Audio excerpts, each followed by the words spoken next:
Dari 2 Timotius pasal yang ke-3 ayat yang ke-16 dan 17.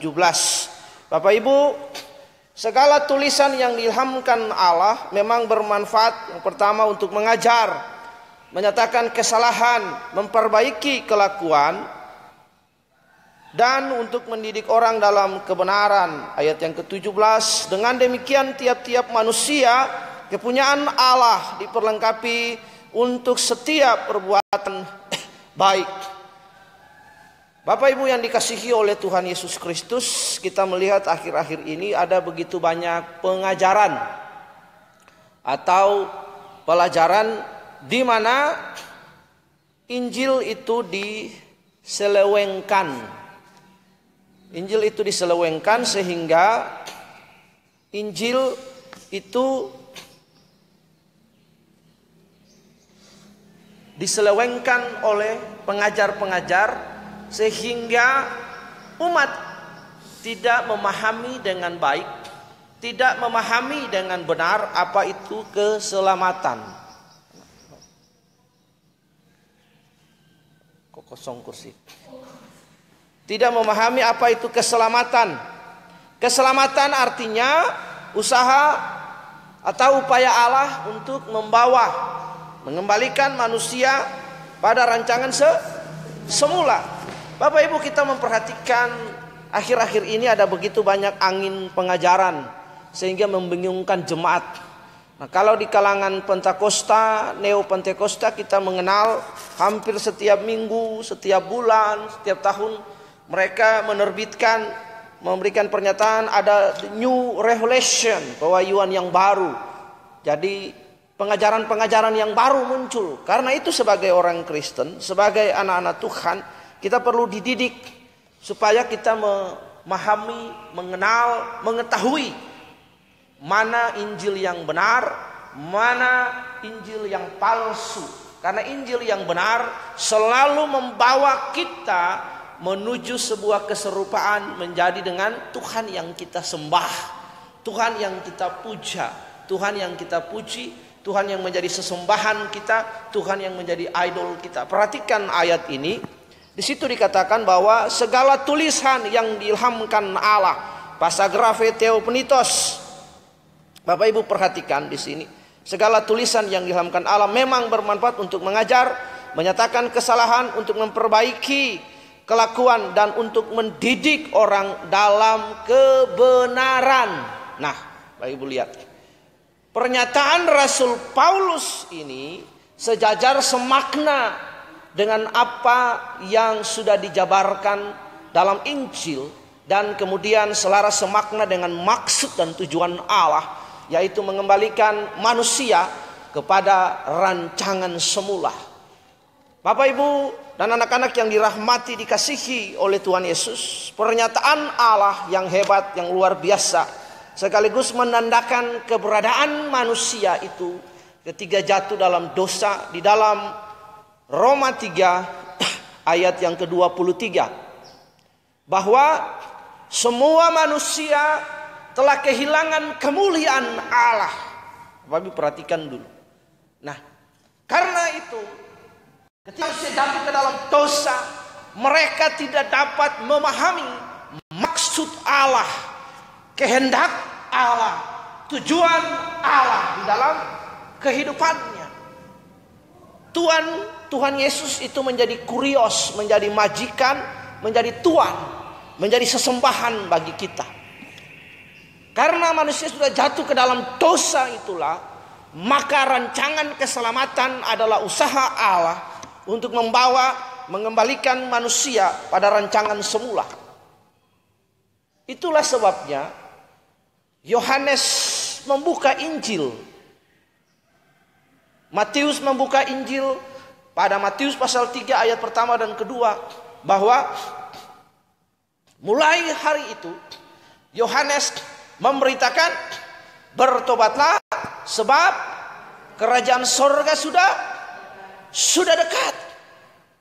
Repent because the kingdom of God is near.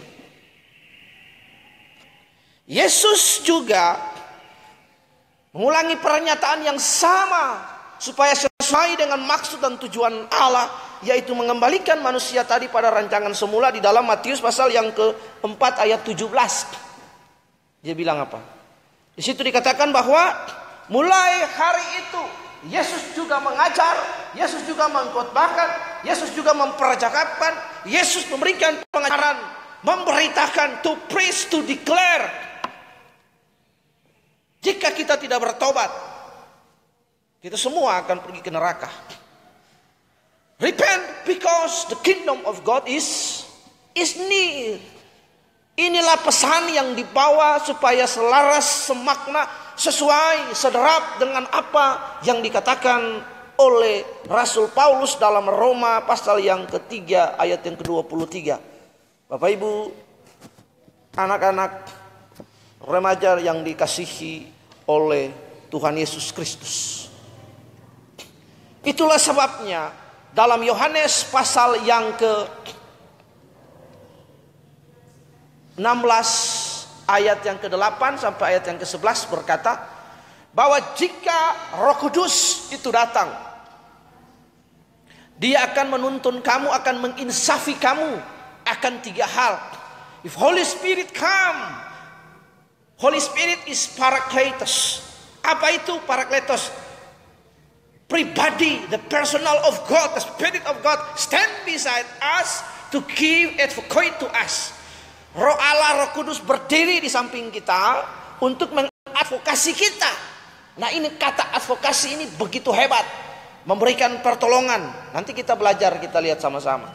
Tetapi pada konteks ini Roh Kudus menginsafi dunia, mengadvokasi dunia akan tiga hal. The truth is very important in our life. Yang pertama adalah akan truth, akan kebenaran. Kebenaran yang amanah. Kebenaran apa? Kebenaran itu adalah Yesus itu sendiri. Jesus is the truth. Itulah sebabnya dia berkata, I'm the truth. Saya adalah jalan kebenaran dan kehidupan. I'm the truth, the ways and life. Aku adalah jalan kebenaran dan kehidupan.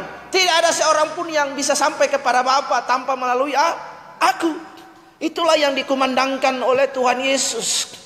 Kemudian di dalam 2 Timotius pasal 3 ayat yang ke-16 ini dikatakan bahwa segala firman yang ditulisan di dalam Allah memang bermanfaat untuk mengajar, menyatakan kesalahan, untuk memperbaiki kelakuan, dan untuk mendidik orang dalam kebenaran. Dengan demikian dari Roma 3 ayat 23, dari Matius 3 ayat 1 dan 2, Matius pasal 4 ayat 17, kemudian Yohanes 8 ayat 8 sampai 11, semuanya memenuhi unsur keselamatan, yaitu usaha Allah untuk mengembalikan manusia kepada rancangan semula. Tidak ada hal yang lain yang diajarkan oleh Injil selain membawa manusia untuk menjadi serupa, segambar dengan Allah. Dengan demikian tujuan akhir dari kehidupan ini yang soe ini adalah kita akan menikmati langit yang baru dan bumi yang baru. Bapak Ibu perhatikan baik. Karena itu kita harus belajar sehingga rupa-rupa angin pengajaran itu dapat kita kenali, dapat kita pahami. Jika Injil yang dikumandangkan, yang diajarkan oleh orang lain, oleh hamba Tuhan, pendeta, pengkhotbah yang lain, tidak memenuhi maksud Allah untuk mengajar umat, tidak memenuhi maksud Allah untuk menyatakan kesalahan, tidak memenuhi maksud Allah untuk memperbaiki kelakuan, tidak memenuhi maksud Allah untuk mendidik orang dalam kebenaran itu, maka itu bukanlah Injil, tapi Injil yang lain. Karena Injil yang benar selalu menuntun orang, selalu mengajar orang, selalu menyatakan kesalahan orang, memperbaiki kelakuan, dan mendidik orang dalam kebenaran. Dengan demikian setiap pribadi kepunyaan Allah itu diperlengkapi untuk perbuatan-perbuatan yang baik. Jadi Injil mendorong kita, Injil mengajak kita, Injil menarik kita, Injil membawa kita to be likeness Christ. Dengan demikian kita dapat menjadi sempurna di Allah. Itu yang Tuhan mau, Bapak Ibu yang dikasihi oleh Tuhan Yesus Kristus. Ada berupa banyak angin pengajaran yang datang. Karena itu seberapa kita yang ada di sini, kita harus mempunyai pemahaman kita akan belajar 5 hal yang menolong kita sehingga kita dapat mengenali pengajaran-pengajaran yang disampaikan oleh para pendeta, oleh para pengajar, oleh para gembala, siapapun dia hamba Tuhan. Karena Bapak Ibu yang dikasihi oleh Tuhan, setiap pribadi dapat menyampaikan pemberitaan firman Tuhan. Ingat baik, Alkitab adalah open book. Open book, buku yang terbuka. Anyone can use the verses of God. Siapapun dia pribadinya dapat menggunakan ayat-ayat Alkitab ini. Tetapi maksud dia memanfaatkan ayat-ayat Alkitab itu untuk kepentingan dirinya sendiri atau untuk mendidik umat dalam kebenaran. Setiap pendeta, setiap pengajar, siapapun dia dapat menggunakan firman Tuhan, mengutip jelas-jelas firman Allah. Menggunakan firman Allah. Kalau kita baca, dia akan mengutip ayat, dia akan membaca ayat benar. Tetapi penafsirannya atau interpretasinya atas kebenaran itu harus selaras, semakna, setujuan, semaksud dengan rancangan Allah itu sendiri, yaitu mendidik, mengajar, menyatakan kesalahan, memperbaiki kelakuan dan mendidik orang dalam kebenaran yang dia kayusune dan kebenaran yang aletheia, pribadi Allah itu sendiri. Karena itu Bapak Ibu yang dikasihi, anak-anak yang dikasihi dan dirahmati oleh Tuhan Yesus Kristus di hari yang berbahagia ini, mari kita belajar bersama-sama, kita melihat ini supaya kita menjadi paham, sehingga kita berada pada satu pokok pikiran dengan pikiran Allah. Kita satu pokok pikiran dengan pikiran Injil. Kita satu pokok pikiran dengan maksud tujuan Allah. Tema Allah adalah tema keselamatan. To bring the people to know about God, to likeness Him, untuk menjadi serupa, segambar dengan Allah. Itu yang Tuhan mau. Tidak ada tema yang lain yang diajarkan oleh Tuhan Yesus selain tema menjadi serupa, segambar dengan Dia, menjadi anaknya Huios, hidup dalam kebenaran, hidup dalam kesucian, karakter budi pekerti di dalam bermasyarakat, di dalam bergereja dan lain sebagainya. Kemudian melakukan perbuatan-perbuatan yang baik. Tiba pada harinya saudara akan dihakimi pada the final countdown di hadapan pengadilan takhta anak domba. Ketika kesempatan itu saudara bisa berdiri dengan bangganya, Allah akan membuka kitab kehidupannya. Dan setiap kita akan dihakimi berdasarkan perbuatan kita. Karena itu Injil membawa dan mengajar kita untuk menjadi serupa. Tujuan dari Injil adalah mengembalikan manusia kepada rancangan semula Allah. Itu yang benar. Injil yang benar adalah membawa manusia serupa, segambar dengan Allah. Tetapi Injil yang lain, pengajaran yang lain menyimpangkan Injil dan menyerongkan Injil itu sekalipun dari mimbar yang dikasih oleh Tuhan. Karena itu pendeta sangat punya kemungkinan menyesatkan orang. Kita sudah lihat ada begitu banyak pendeta yang menyesatkan orang. Salah satu yang saudara lihat tenar akhir-akhir berapa dekade yang lalu, ada pendeta yang mengatakan bahwa Yesus akan datang pada kali yang kedua. Dan kemudian banyak orang menjual segala harta bendanya dan kemudian naik ke puncak Bogor. Tetapi Yesus tidak datang-datang juga. Saya heran, ini pendeta dia mengetahui bocorannya dari mana. Sementara Injil Alkitab berkata bahwa tidak ada, there is nobody knows about the second coming. Tidak ada seorang pun yang mengetahui selain the Son of God. The Son of God, Yesus itu sendiri selain anak Allah. Manusia bisa memprediksi tanda-tanda kedatangannya, tetapi tanggal kedatangan, waktu dan jam, Alkitab secara jelas exactly berkata kedatangan Tuhan seperti pencuri pada malam hari. Karena itu kematian dan akhir zaman bagi seseorang adalah hari kematiannya sendiri. Mari kita belajar bersama-sama sehingga kita tidak diselewengkan. Kita tidak diselewengkan oleh berbagai angin pengajaran. Pendeta, gembala, hamba Tuhan punya kans, punya kapasitas, punya peluang menyesatkan umat dari mimbar ini. Jemaat punya peluang yang sama dengan gembala, yaitu disesatkan oleh berbagai angin pengajaran. Karena itu melalui 2 Timotius 3 ini kita akan belajar 5 hal supaya kita mengerti ketika seseorang menyampaikan pengajarannya. Apakah pengajarannya itu mengajar kita, menyatakan kesalahan, memperbaiki kelakuan kita untuk dibawa menjadi serupa dengan Yesus, mendidik kita dalam pokok-pokok iman dan dalam kebenaran itu atau tidak. Yang pertama Bapak Ibu, kita belajar adalah kita mendengar. Tuhan Yesus dalam pengajarannya selalu hadir dalam ruang-ruang kelas yang tidak formal, entah di mana, di rumah ibadat, di rumah orang, di ladang, di padang, dan lain sebagainya. Dia menggunakan kata dengar, pendengaran itu sebagai disciple atau murid. Bapak Ibu tiga. Nah, sebagai murid yang baik dari Injil, murid artinya disciple, didas kalian.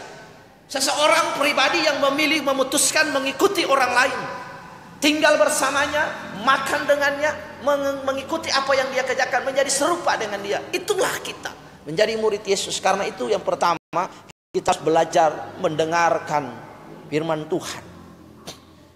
Roma pasal yang ke-10 ayat 17 berkata bahwa iman timbul dari pendengaran, dan pendengaran akan firman Allah. Faith come from hearing, and hear the voice of God, the words of God. Karena itu Bapak Ibu yang dikasihi oleh Tuhan Yesus, yang pertama mendengar. Kita perlu terbiasa mendengarkan khotbah, pengajaran seseorang itu dengan utuh, dengan jelas. Siapapun dia, kita dengarkan pengajarannya itu dengan jelas. Dengan demikian ketika kita mendengarkan pengajaran, kita akan mendapatkan konsep apa yang dia sementara ajarkan, konsep apa yang sementara dia seberangkan, nilai apa yang sementara orang itu seberangkan, pengajaran apa yang sementara orang itu seberangkan. Kita duduk dan kita mendengar. Sebagai murid yang baik dari Kristus, kita mendengarkan setiap pengajaran dengan baik dan benar. Kita mendengarkan, nanti dari sini kita lihat, kita bahas. Kita mendengarkan, sehingga ketika kita mendengarkan, kita mendapat informasi yang utuh, informasi yang komplit dari apa yang disampaikan oleh si pengajar itu. Setelah kita mendengarkan, kita harus memahami maksudnya apa dia mengatakan seperti ini, tujuannya apa. Kita memahami pengajarannya, pemahaman kita harus utuh.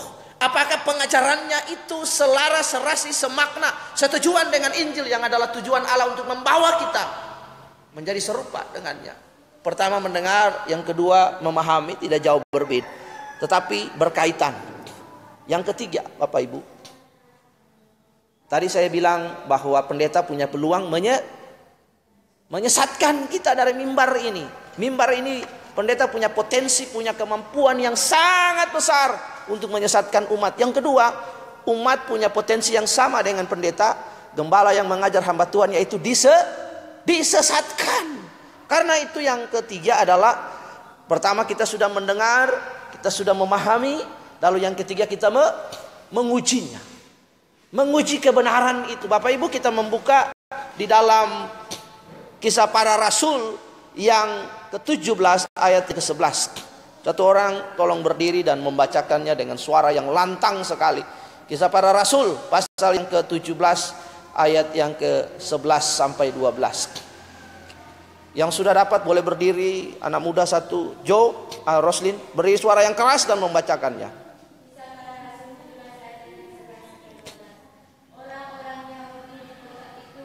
Ya.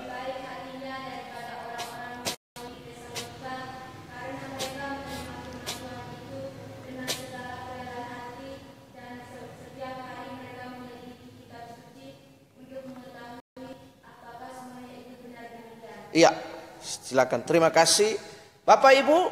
Yang pertama kita sudah mendengar, lalu memahami. Yang ketiga kita menguji. Alkitab berkata bahwa ujilah segala sesuatu dan peganglah yang baik. Kita tidak boleh menerima mentah-mentah setiap pengajaran. Sekalipun saya juga dari tempat ini, saudara bisa mengujinya.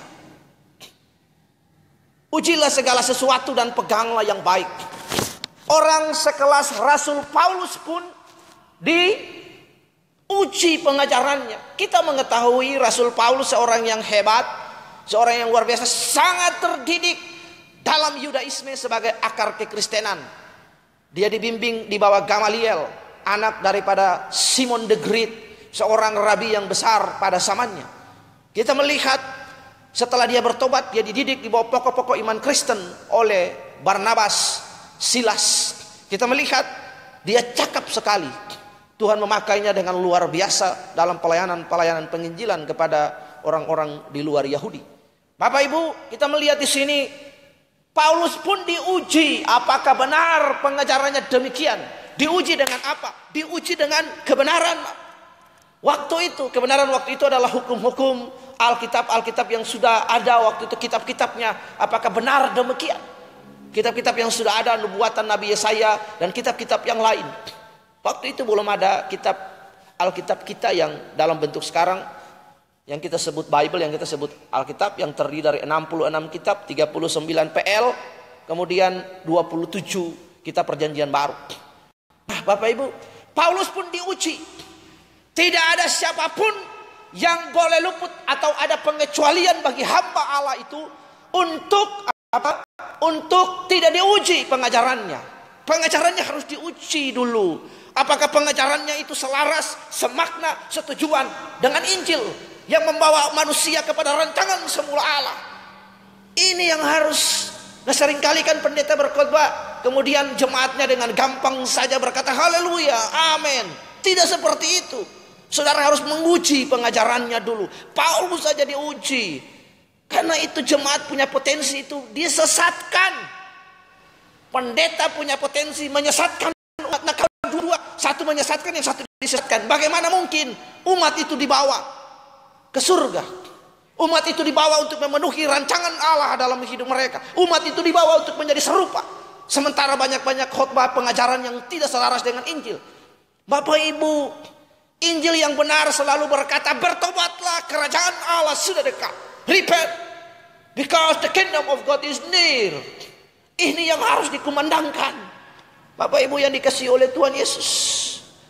Karena itu siapapun dia, entah gembala, pendeta sekalipun, even though the man that who is meet with Jesus in heaven, sekalipun pendeta itu ketemu dengan Tuhan di sorga, menyembuhkan orang, membangkitkan orang, pengajarannya harus diuji. Pengajarannya harus diuji orang sekelas Rasul Paulus pun pengajarannya diuji. Bapak Ibu, anak-anak remaja yang diberkati oleh Tuhan Yesus, siapapun dia, tidak ada pengecualian bagi dia. Ini yang akhir-akhir ini, karena itu ada begitu banyak pengajaran. Tidak lantas dia berkata haleluya saudara diberkati, asal percaya Yesus saja selamat. Tidak seperti itu. Asal percaya saja selamat. Percaya yang mana? Percaya artinya pisteuo, membawa diri kita kepada, menyerahkan diri kita, pribadi kita kepada yang dipercayai. Siapa? Yesus. Menjadi kurios, menjadi Tuhan. Serahkan diri kita. Ya, kalau percaya sebatas logika, percaya sebatas understanding, percaya sebatas pengertian, Bapak Ibu yang dikasih Tuhan, setan juga percaya. Setan percaya, bahkan gemetar. Kita percaya Tuhan, kita gak gemetar tuh, kita gak takut-takut amat sama Tuhan. Kalau bikin dosa juga gak takut-takut, tapi setan percaya bahkan gemetar. Orang Bali bilang ngejer.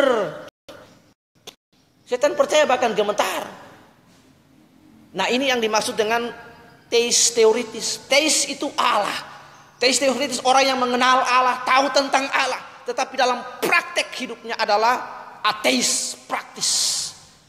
Dia tahu tentang Allah. Oh, Yesus, I know about Christ. I know about God. I know about Christianity. But in his life, his daily life, that not so showing the life of Christ in his life. Tidak menunjukkan kehidupan Kristus itu di dalam hidupnya. Ini ateis praktis. Karena itu kita perlu menguji setiap kebenaran itu. Bukankah Alkitab berkata ujilah segala sesuatu dan peganglah yang baik, harus melalui pengujian. Nah, Bapak Ibu, saya kasih sebuah contoh yang sederhana.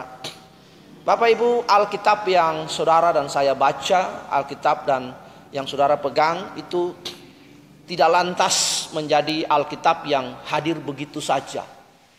Ke-66 kitab yang terdiri dari dua bagian, Perjanjian Lama 39 kitab, Perjanjian Baru 27 kitab.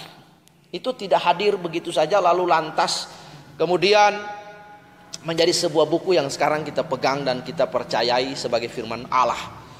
Tetapi melalui sebuah proses yang bernama pengkanonian atau kanonisasi Alkitab. Syarat-syarat kanonisasi Alkitab itu begitu ketat.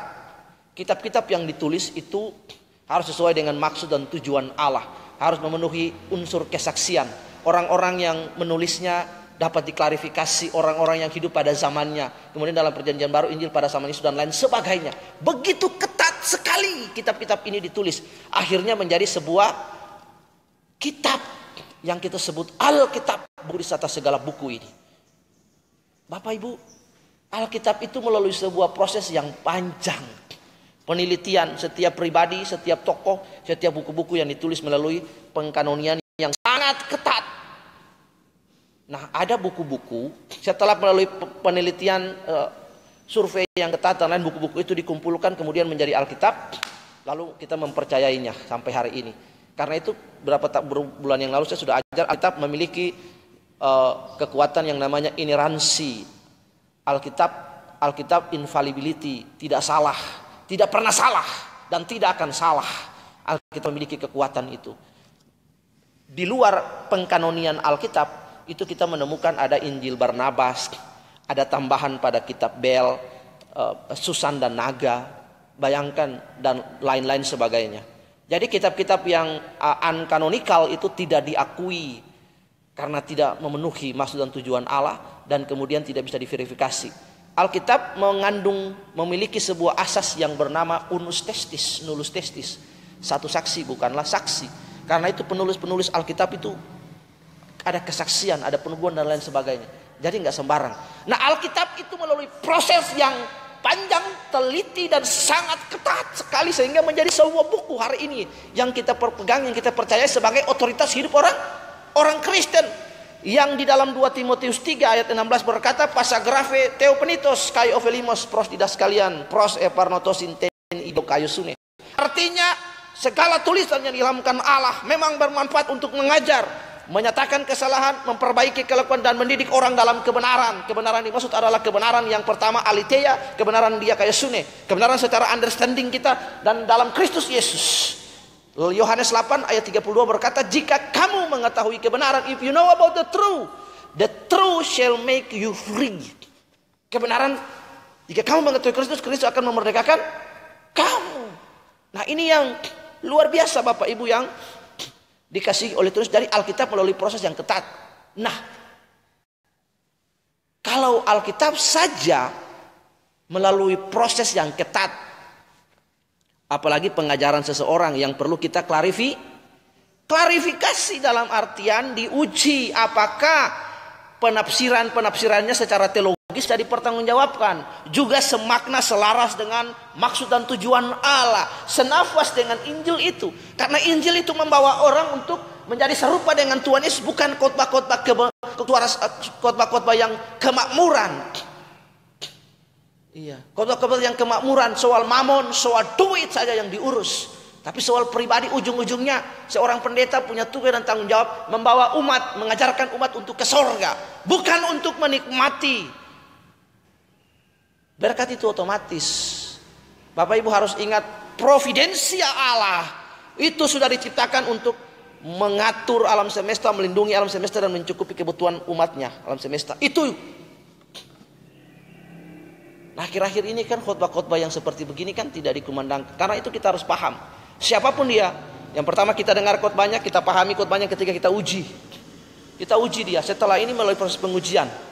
Begitupun setelah kita uji Bapak Ibu yang dikasih oleh Tuhan, maka kita merumuskan yang keempat, kita merumuskannya menjadi satu pokok, satu premis yang kokoh, baru kita praktek. Nah, poin yang keempat adalah setelah melalui proses pengujian, oh ya ini benar ini. ini benar, bahwa pengajarannya, bahwa khotbahnya benar, bisa diverifikasi dengan Alkitab sebagai otoritas hidup orang Kristen, anak Tuhan. Oke, selaras semakna, kita ikutin. Kita yang keempat adalah setelah diuji, kita membuatnya menjadi sebuah premis yang kokoh, merangkainya, merumuskannya. Misalnya, saya kasih lagi satu contoh ilustrasi. Misalnya kan kita sering berkata tentang percaya, ya. Apa itu percaya? Percaya artinya membawa diri kita sepenuhnya kepada Allah, menyerahkan diri kita seluruhnya komplit utuh kepada yang dipercayai. Siapa yang dipercaya? Yaitu Kristus atau pistio. Nah, kita perhatikan, kalau kita saja punya premis yang salah tentang percaya. Nah, banyak orang kan menjelaskan tentang Yohanes pasal 1 ayat 4 ayat 12 itu dengan salah kaprah, keliru. Asal percaya saja jadi anak Allah dan selamat. Siapa bilang asal percaya? Percaya yang mana? Kita harus mempersoalkan dulu apa itu percaya. Kalau engkau percaya dengan premis, asumsi dan pengertian yang benar, bahwa percaya artinya menyerahkan diri kita sepenuhnya kepada Allah, maka kita menyerahkan diri kita kepada Allah. Kita menyerahkan diri kita kepada, seperti orang Jawa bilang, wis sekarepmu wis Gusti. Suka-sukamu Tuhan, suka-sukamu Tuhan, suka-sukamu Tuhan, suka-sukamu Tuhan. Berarti kita serahkan diri kita. Tuhan mau buat kita jadi apa? Wis suka-sukamu wis Gusti, sekarepmu wis Gusti. Amin. Itu percaya, itu begitu. Jadi kalau percaya saja, percaya. Kamu percaya Yesus? Percaya. Ingat men, Yesus juga banyak. Ada Yesus da Silva, Yesus da Costa. Banyak orang di Timur Leste sana. Di Ambon juga ada marga, ada Jesus. Banyak Yesus. Pernah ada orang yang ditanya, Bapak kenal Tuhan Yesus? Oh iya saya kenal, de Jesus. Itu Yesus dari Timur Leste. Itu bukan Yesus. Percaya, menyerahkan diri. Jadi kalau percaya sebatas logika, understanding, setan juga percaya, bahkan gemetar. Nah, kalau premis kita sudah benar, bahwa kalau percaya itu artinya menyerahkan diri. Nah, kalau seseorang dalam pengertian percaya tidak menyerahkan diri sepenuhnya kepada Allah, dia belum percaya. Dia belum jadi anak Allah. Dan anak Allah pun dalam bentuk ada proses. Anak Allah ada dari teknon, pengertian anak, ada teknon pemuda remaja, ada teknon, ada notos, anak gampangan. Kemudian ada huios, prince of God. Itu melalui proses. Tidak gampang Bapak Ibu. Paulus menggunakan hukum Roma ini untuk menjelaskan pokok ini. Jelas ada legalisasi atau inisiasi proses pengangkatan anak. Saudara nggak harus, nggak hanya asal sekedar percaya. Saudara percaya Yesus, amin, percaya. Mulut tok yang percaya, hatinya anda serahkan kepada Yesus. Itu belum percaya. Setan percaya gementar men.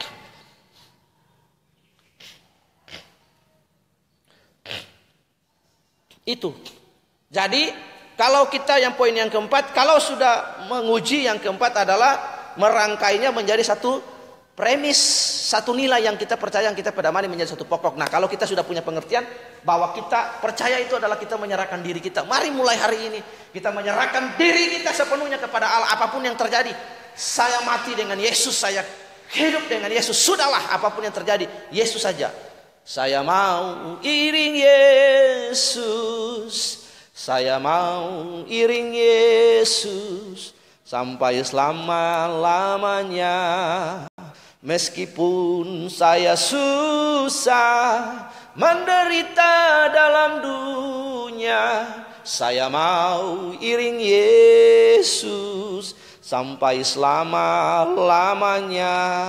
Apapun yang terjadi, problem, struggle, come and facing your life, kita tetap berdiri dan berkata, saya percaya Yesus selama-lamanya. Tidak mundur selangkah pun. Orang Bali bilang, sing kone, sing keto, Yesus dogen. Orang Jawa bilang, malang-malang putung, rawe-rawe rantas, pokowe Yesus. Apa? Pokowe Yesus. Pokowe Yesus. Iya. Nah, orang Ambon bilang, lawa mina haulala, majo. Yesus saja, hanya Tuhan Yesus. Iya kan? Yesus manis, Yesus manis, manislah wangi. Nah itu. Lah biar orang mau bilang apa, tetap Tuhan Yesus. Nah ini yang penting. Kita dipanggil bukan saja untuk hal yang lain. Kita dipanggil juga untuk menderita dalam Kristus. Penderitaan coba dihilangkan dari kekristenan. Salah besar.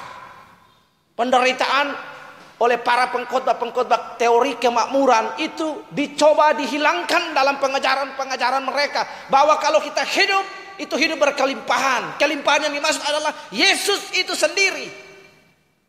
Tidak ada hal yang lain. Nah ini pengajaran-pengajaran yang salah kaprah. Saya ngebayangin kalau tiba-tiba Indonesia ini kacau dan rusuh. Benar-benar dikuasai oleh ISIS. Di manakah dampak dari khotbah-khotbah pengajaran kemakmuran itu pasti tidak kemerampak, pasti menyangkal Yesus. Murtad banyak itu. Di tengah-tengah persoalan hidup. Ingat Bapak Ibu, mujizat bukan saja hal yang besar terjadi. Saudara mengalami kesembuhan, iya. Saudara mengalami berkat, iya. Tetapi ketika ada dalam persoalan, dalam tekanan yang paling sulit sekalipun, saudara tetap percaya Yesus sampai mati. Tidak berubah, tidak menyangkal, tidak murtad. Itulah yang dikatakan di dalam kitab Daniel oleh 3 anak darah, Sadrak, Mesak, dan Abednego. Sekalipun Allah menolong kami, sekalipun Allah tidak menolong kami, kami tidak akan merubah kepercayaan kami kepada Allah Yahweh, Allah El Gibor, Allah El Shaddai.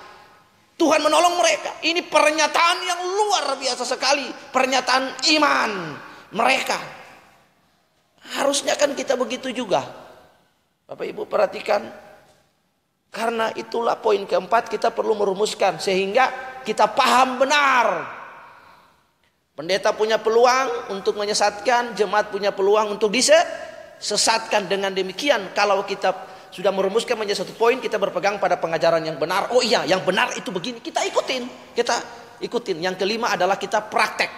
Setelah kita mendengarkan pengajaran seseorang, setelah kita memahami benar pengajarannya apakah semakna selaras dengan Injil, yang ketiga kita mengujinya apakah benar sesuai dengan Alkitab sebagai otoritas hidup orang percaya. Karena ada banyak orang yang menggunakan ayat Alkitab tetapi belum tentu penjelasan interpretasinya atas kebenaran itu benar atau semakna selaras setujuan atau bisa dipertanggungjawabkan secara biblikah.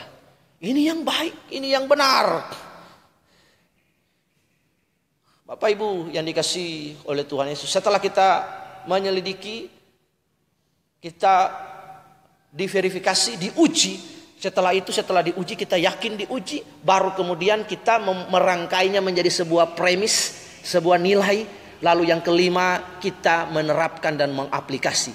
Contoh, kalau kita sudah punya pemahaman benar bahwa percaya artinya menyerahkan diri kita kepada Allah sepenuhnya, maka dalam keseharian kehidupan kita, dalam kita menghidupi iman kita, iman Kristen kita, dalam kita hidup mengerjakan keselamatan ini dengan takut dan gentar, kita menyerahkan diri kita. Sudahlah, Yesus sajalah, tidak ada yang lain. Yesus saja, tidak boleh ada alternatif yang lain dalam hidup ini. Percaya Tuhan tapi ke opo-opo, percaya Yesus tapi masih ambil jalan pintas, jalan yang lain. Itu kan pengertiannya salah. Sekali Yesus tetap Yesus. Apapun yang terjadi di dalam hidupku, selalu ku berkata Yesus itu Tuhan. Tuhan dalam hidup ini tidak ada yang lain sudah. Sekali Yesus, tetap Yesus sampai mati. Only Jesus dalam hidup ini. Bapak Ibu, sungguh kita harus bangga, sungguh kita harus berbahagia bahwa kekristenan, Allah yang kita sembah adalah Allah yang luar biasa, agung, hebat, dahsyat. Setiap nabi di dunia ini, setiap nabi dalam agama-agama apapun, tidak pernah bisa berkata akulah jalan kebenaran dan hidup. Tidak ada seorang pun yang sampai kepada Bapa kecuali aku. Satu-satunya nama yang berikan keselamatan di kolong langit ini hanya Yesus. Tidak ada yang lain. Karena itu betapa hebatnya kekristenan itu sendiri. Karena Allah yang hidup, pribadi yang bergerak dan berkuasa, yang merancangkan semesta ini.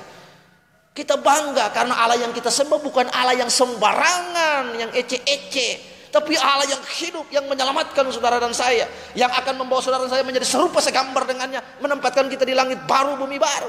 Allah yang berurusan dengan kita. Hebatnya Allah kita. Tidak ada Allah sehebat Allah yang lain di bumi ini. Karena itu kebanggaan kita, kekaguman kita akan pribadi Allah yang dahsyat itu harus selalu hadir dalam kehidupan kita. Kalau kita percaya, kita menyerahkan diri kita sudah sepenuhnya kepada Yesus. Tidak ada yang lain sudah. Hanya Yesus, hanya Yesus. Dalam hidup ini. Amin. Itu yang kita harus ikuti di dalam hidup ini Bapak Ibu. Setelah kita menyelidiki, merumuskan, dan kelima kita mempraktekannya. Karena itu di dalam Timotius 3:17, ketika seseorang mengajar, maka pengajarannya harus bermanfaat. Apakah yang firman yang dia sampaikan itu bermanfaat untuk mengajar, untuk menyatakan kesalahan, untuk memperbaiki kelakuan dan mendidik orang dengan kebenaran. Dengan demikian ayat 17 dari 2 Timotius 3, dengan demikian tiap-tiap manusia kepunyaan Allah diperlengkapi untuk setiap perbuatan yang baik. Jadi Injil yang benar selalu mengajar orang untuk mengajar, menyatakan kesalahan, untuk memperbaiki kelakuan, dan untuk mendidik orang dalam kebenaran. Injil yang palsu, yang diselewengkan, yang disesatkan pada akhir-akhir dekade ini selalu mengajak bahwa ikut Yesus diberkati, ikut Yesus semua masalahmu selesai. Siapa yang bilang? Yang bilang begitu pendeta-pendeta nasi bungkus yang berkhotbah demi perutnya. Iya, mereka begitu bajingan di mata Allah. Khotbah harus membawa manusia untuk menjadi serupa segambar dengan dia, supaya kita ditebus. Saya nggak mau mengiming-imingi saudara dengan khotbah-khotbah yang lain, karena saya tahu tanggung jawab saya berat. Sekalipun kita hanya jemaat seberapa, tapi tanggung jawab saya begitu berat. Saya dihakimi sebagai pribadi, saya akan dihakimi di hadapan Allah sebagai pribadi, diri saya sendiri manusia, sebagai kepala rumah tangga buat istri saya juga akan dihakimi sebagai hamba dari Tuhan, sebagai gembala. Apakah saya sudah mengajarkan domba-domba Allah? Domba-domba milik Allah, bukan milik saya. Domba-domba milik Allah. Jemaat, Bapak Ibu, anak muda, remaja, pemuda, anak-anak yang hadir di tempat ini adalah kepunyaan Allah. Karena itu sebagai gembala saya harus memberitakan Injil yang benar sekali, supaya saya berdiri di hadapan Allah, saya mempertanggungjawabkan apa yang sudah saya lakukan. Dan kalau jemaat mengikuti pokok-pokok pengajaran ini dengan baik, jemaat diselamatkan juga oleh Injil yang diberitakan itu. Karena itu mari kita belajar bersama-sama. Injil selalu membawa orang dan diperlengkapi untuk manusia itu menjadi serupa dengan Tuhan Yesus. Tidak ada Injil yang lain. Injil yang tidak membawa manusia menjadi serupa dengan Tuhan Yesus adalah bukan Injil. Karena itu kita harus teliti, kita harus kritis, kita harus tajam. Siapapun dia yang berkhotbah, mau dia ketemu Tuhan Yesus ke, dia menyembuhkan orang ke, dia gembala sidang yang besar ke, punya cabang di mana-mana ke, tidak ada pengecualian bagi orang itu. Rasul Paulus, pendeta zaman ini siapa yang lebih hebat dari Rasul Paulus? Tidak ada. Menulis belasan surat, membuka cabang Tesalonika, Efesus, 7 jemaat dan lain sebagainya. Ini sungguh hebat dan luar biasa. Pengajarannya toh pun diuji oleh orang-orang Kristen di Berea. Harus kita begitu. Jadi orang kita, jangan kita jemaat, kita haleluya, amin, yes. Saudara diberkati, yes. Tanpa dibilang juga Tuhan berkati kita, amin. Iya, Tuhan berkati. Contoh apa? Matahari yang sama bagi orang berdosa, bagi orang benar. Hujan yang sama bagi orang berdosa, bagi orang benar. Providensi Allah, pemeliharaan Allah itu ada atas setiap saudara dan saya. Jika kita ikut Yesus, kita berperkara dengan Allah bukan untuk hal-hal yang lain, tapi untuk kita menjadi serupa dengan Dia. Katakan amin. Mari kita tunduk kepala dan kita berdoa. Allah Bapa yang hebat, yang perkasa, yang dahsyat dan ajaib, sungguh kami tidak akan berhenti kekaguman kami kepada apa yang sudah Engkau buat dalam kehidupan ini. Terima kasih banyak Tuhan. Roh Kudus, advokasi kami, berikan pengertian, berdirilah di samping kami dan berikan advokasi bagi kami akan kebenaran pribadi Allah pribadi Kristus itu. Karena Yohanes pasal 8 ayat 32 berkata, jika kami mengenal kebenaran, kebenaran itu akan memerdekakan kami akan dosa. Karena semua manusia sudah jatuh ke dalam dosa. Betapa hebatnya ngengat dosa. Betapa hebatnya kuasa dosa yang menyeret manusia sehingga manusia tidak memenuhi maksud dan tujuan Allah. Ajar kami untuk menyadari itu, ya Tuhan kami. Allah Bapa yang hebat dan luar biasa, Roh Kudus juga tolong kami sehingga memberikan advokasi bagi kami akan hari penghakiman. Bahwa setiap manusia akan mengakhiri hidupnya di bumi ini dan mempertanggungjawabkan hidupnya nanti di hadapan Allah. Apakah dia akan di hadapan tahta pengadilan, dia akan masuk kepada langit baru atau bumi yang baru. Karena itu berikanlah kesadaran bagi semua kami hari ini untuk lebih lagi mengerjakan keselamatan dengan takut dan gentar akan Tuhan Allah. Menjadi serupa dengan Tuhan Yesus di dalam karakter, sikap, dan perbuatan dan perilaku kami setiap hari. Terima kasih Tuhan Yesus. Dengan demikian setiap kami manusia yang percaya, yang menyerahkan diri kepada Tuhan, yang menjadi Tuhan kami, sesembahan dan majikan dalam hidup ini, kami diperlengkapi untuk setiap perbuatan baik. Terima kasih Tuhan, Roh Kudus menolong kami. Firman dan Injil ini tidak berlalu begitu saja, tapi boleh kami aplikasikan dalam hidup seperti Matius pasal 7. Bahwa ketika kami mendengarkan firman, kami mengaplikasikan dan melakukannya. Kami seperti membangun rumah di atas batu karang yang kokoh, yang teguh.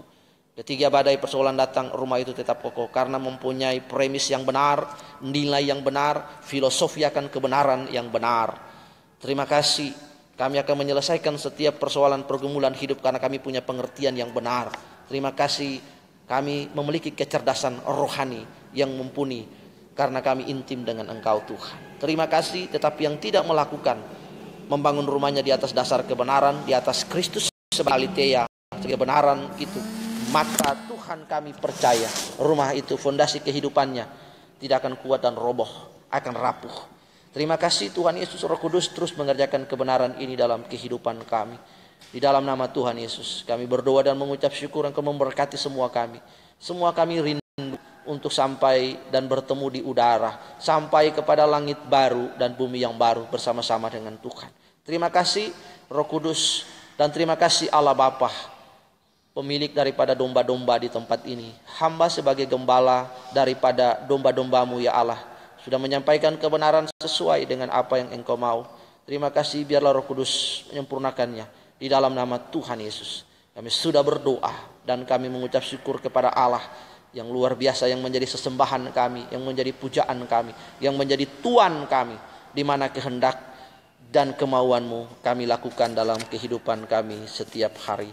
Terpuji nama-Mu, di dalam nama Yesus kami sudah berdoa. Haleluya.